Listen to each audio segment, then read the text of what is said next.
Hey, good morning, family. I just woke up from a vision, and in the vision, I could see everything in a reverse state of this life.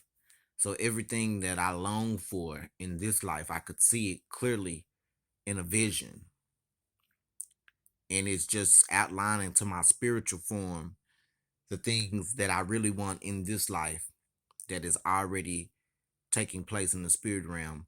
And they have to cross over in this life, and I pray to Yahweh Almighty that they do. So when I woke up, the word fell this morning, and it fell right here to Nehemiah. So I opened it again, closed it, and let it fall again, and it fell right back here to Nehemiah. So this is Nehemiah 13, and we'll start in verse 1. And it says, "On that day, they read aloud from the book of the law given through Moshe, and they found written in it that no Ammonite or Moabite should ever enter into the congregation of Yahweh, because they had not welcomed the children of Israel with food and water. They had not welcomed the Hebrew children of Israel with food and water, but they had hired Baalim. They had hired the Lord to curse them. However, our father turned the curse of Baalim, the curse of the Lord, into a blessing upon them. When they had heard the law, they excluded all the foreigners from Israel. Before this, Elishib, the priest, who was in charge of the rooms in the house of Yahweh, and who was closely allied with Tobiah, had provided him a spacious room previously used to store the grain offering, the frankincense, the articles, and the tithe grain, new wine and oil, which were commanded to be distributed to the Levites, to the singers, and the gatekeepers, and for the offerings for the priest.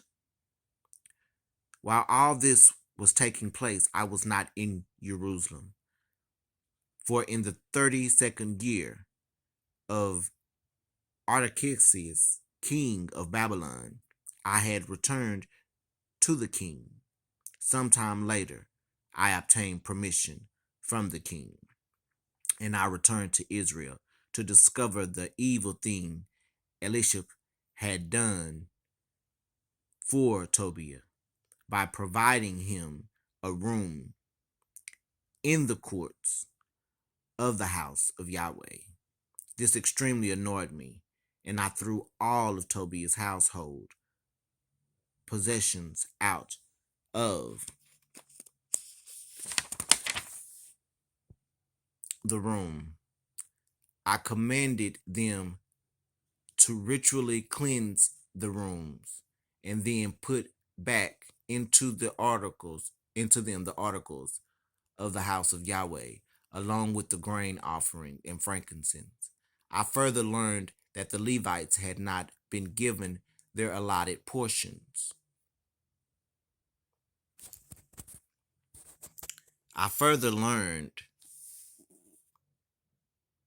that the Levites had not been given their allotted portions, because each of the Levites, because each of the Levites, because each of the Levites, singers who performed their work, had returned to his own fields in order to earn a living. See right there, what you see is that these people did grave things against the Hebrew people with curses and witchcraft. And these same things can happen today in this day and age. But when Yahweh lifts up a standard, he sets kings in every kingdom. And when you are royalty that acknowledges the one true creator, there is always someone standing for the Hebrew people. There is someone always there to elevate the Hebrew people and stop the bondage.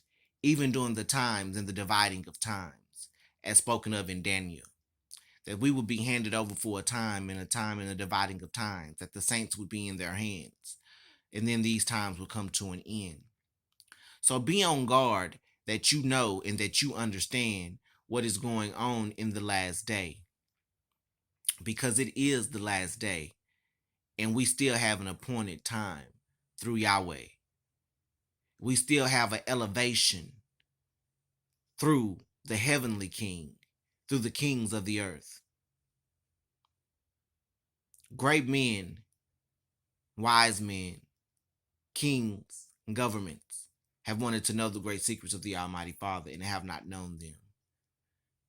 Seek ye first the kingdom of Yahweh and all his righteousness, and all these things shall be added unto you. This is your brother, Christopher Cornelius Reynolds, Washington by blood. I love you all.